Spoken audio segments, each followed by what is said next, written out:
Le débat du samedi, c'est en général et même toujours un duo de femmes. Raquel Garrido du Parti de gauche, bonsoir. Bonsoir. Face à la jupéiste Marie-Laure Harel, bonsoir. Bonsoir. Vous savez, on précise jupéiste, sarkozyste. Au moins c'est clair, jusqu'à 2017. Au moins c'est clair. Et ça tombe bien que vous soyez un duo de femmes parce que je voudrais vous soumettre la démarche de féministes rassemblées au sein d'un collectif baptisé Les Effrontés qui sont allés pousser un coup de gueule aujourd'hui, à 10 jours de Noël, devant un magasin Toys R Us. Elles protestent contre l'omniprésence des stéréotypes dans les rayons de jouets.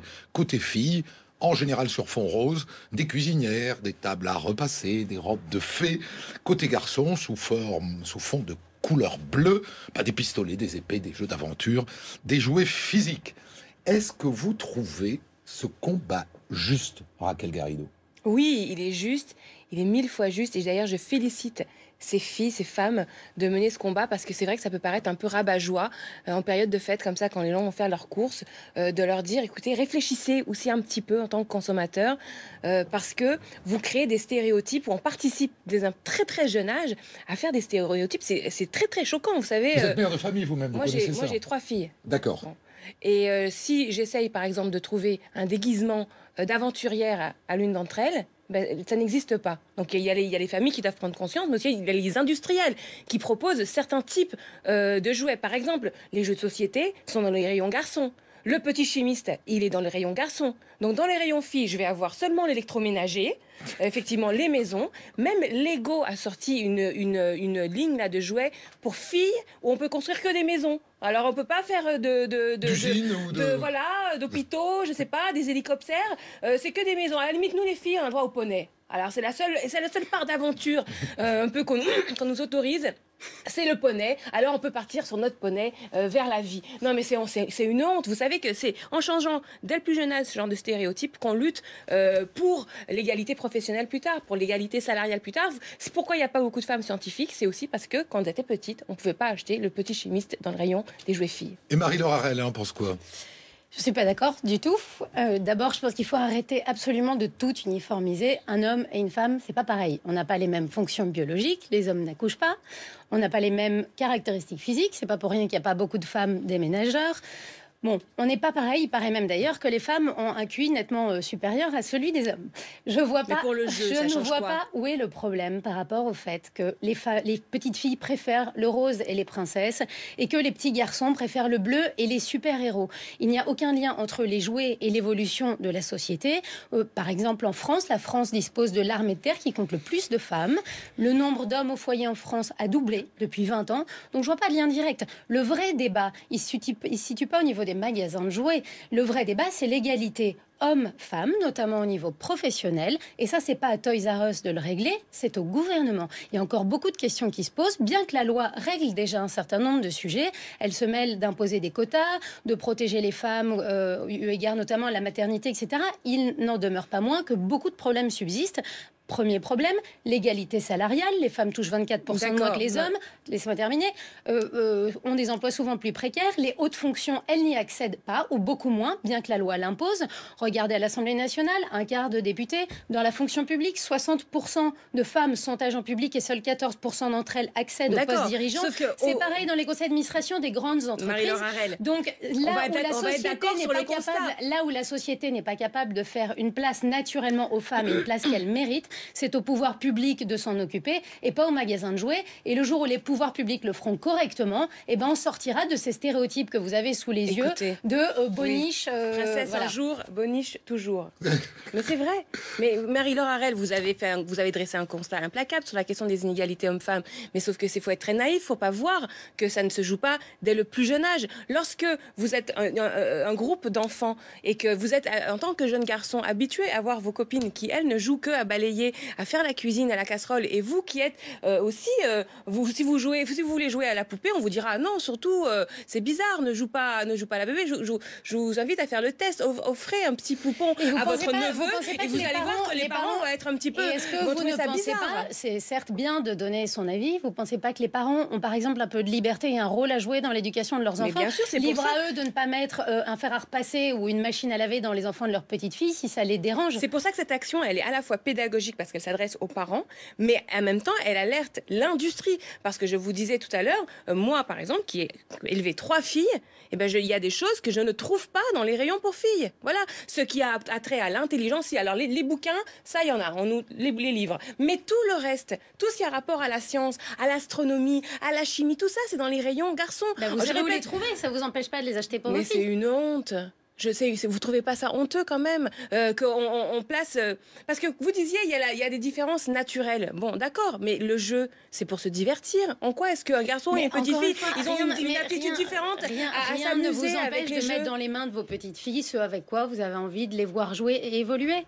Mais il y a des stéréotypes qui sont construits dès l'enfance. Et d'ailleurs, j'invite, alors pour le coup, les parents qui s'intéressent... Et vous pensez que c'est les magazines de jouets qui vont régler ce problème de stéréotypes? Pas tout seul, mais ça commence là, il faut le savoir. L'inégalité, l'inégalité sur les tâches ménagères, non, l'inégalité sur les tâches ménagères. Aujourd'hui, hein, les hommes prennent une place très très petite des tâches ménagères. Et ben ça se joue aussi dès la plus petite enfance. Et d'ailleurs, moi j'invite chacun à lire 2 livres pour enfants qui sont sortis là cette année et l'année dernière de Delphine Beauvois, s'appelle « On n'est pas des poupées pour l'un et on n'est pas des super-héros pour l'autre ». Et ça déconstruit effectivement ces stéréotypes dont souffrent effectivement les enfants et après qu'ils les placent dans des cases pour toujours, c'est-à-dire princesse un jour, princesse toujours. Voilà. Ouais. Bon, ça voilà, suffit maintenant. typiquement le type de sujet qui cartonne sur Twitter, vous pouvez enchaîner si vous voulez. Et nous, on va passer au deuxième sujet qui est un autre sujet société. Je veux vous soumettre un des grands débats du moment. Faut-il supprimer les notes à l'école? Le Conseil national des programmes a fait cette suggestion il y a quelques jours pour ne pas, c'est l'argument, il est intéressant, pour ne pas décourager les élèves qui se trouvent en difficulté, et il propose de leur remplacer les notes par un nouveau barème à 4, 5 ou 6 entrées, 5 ou 6 niveaux. Et hier, pas plus tard qu'hier, des experts ont planché sur ce sujet. La ministre Najat Vallaud-Belkacem n'a pas encore pris sa décision. Je crois qu'elle attend en fait de connaître votre position et elle prendra sa décision après. À vous. Je suis parfaitement contre la suppression des notes à l'école. Les notes, c'est pas une source d'injustice, c'est un moyen concret pour pouvoir s'évaluer et pour avoir envie de progresser. C'est une récompense pour les bons élèves et c'est aussi un moyen d'identifier et de résoudre, pas de punir, de résoudre des difficultés. Donc si on rend tout ça opaque, au final, les mauvais élèves se fourvoient et les bons se découragent. D'abord, je ne comprends pas du tout le pataquès sur cette histoire de suppression de notes à l'école. Moi, je l'ai lu, ce rapport du 20 novembre. C'est 4 lignes à la fin qui sont pas très claires sur la question ou non de supprimer ces notes à l'école. Moi, j'y vois encore un grand débat idéologique de la gauche qui peut parfois être laxiste, comme par exemple au niveau de la justice, l'abandon de l'autorité de l'État, et on n'embête surtout personne et on laisse tout le monde tranquille. Le Conseil supérieur des programmes qui a fourni donc ce rapport a produit lui-même un rapport il y a 1 an et quelques, en juillet 2013, qui a sondé dans 58 départements des élèves, des professeurs et des parents. Et il a été précisé dans ce rapport que les notes sont un moyen d'évaluer, d'apprécier de manière fine et objective le niveau des élèves, de fixer des objectifs précis, de stimuler, de se situer les uns par rapport aux autres. Donc je ne comprends pas très bien pourquoi il y aurait un revirement. Que ça pourrait décourager les élèves en difficulté. Mais c'est ce que je viens de vous dire, c'est que la question, c'est pas de décourager. Alors on fait croire à tout le monde qu'il est bon? C'est comme ça qu'on résout le problème? Raquel. Bon, écoutez, moi, je peux pas faire confiance à ce gouvernement pour entamer... Pour réformer l'école. C'est pas ça. Pour entamer une révolution pédagogique qui irait dans le sens des grandes majorités. Moi, je suis pas contre la réflexion en pédagogie. Mais en l'occurrence, je fais absolument pas confiance à ce gouvernement parce que je regarde ses actes. Et dans les actes, qu'est-ce qu'il a fait? Il a promis, par exemple, que le ministère de l'Éducation serait sanctuarisé dans les politiques d'austérité. Il a promis 30 000 recrutements. Le Monde dit il y a 3 850 recrutements de profs titulaires à temps plein depuis le début du mandat. Voilà. Donc on est très très loin de ce qui était promis. Aujourd'hui, les classes continuent d'être surchargées. Vous avez parlé des plumés des mairies du 93. Regardez l'état de l'école dans le 93 avec des taux de précarité dans l'enseignement. Mais ça ne parle pas des notes, ça. Eh bien justement, comme quel ça. Rapport est-ce que vous faites? Alors comment vous faites en tant que prof pour essayer éventuellement de vous investir dans des révolutions pédagogiques? alors que vous êtes en train de quémander des chaises, hein, des chaises pour vos enfants, asseoir vos élèves. pour asseoir vos élèves. Parce que selon je vous parle, je n'invente pas. J'ai eu une discussion avec le prof de maths de ma deuxième fille hier parce que justement elle n'avait pas des bonnes notes et puis il me dit il y a un problème de bavardage, mais effectivement le problème c'est qu'il est au début du cours en train d'aller chercher des chaises dans les autres classes. Voilà, et c'est ça que fait ce gouvernement. Donc du coup, avec des niveaux, alors on nous dit, on se réfère à l'Allemagne par exemple, on se réfère au Danemark ou les pays où des fois il n'y a pas de notes, mais dans ces pays-là, il faut savoir que les profs... le Danemark, comme la Suisse et comme le Québec, s'inscrivent dans une série de pays qui ont supprimé les notes et qui ont tous rétro-pédalé.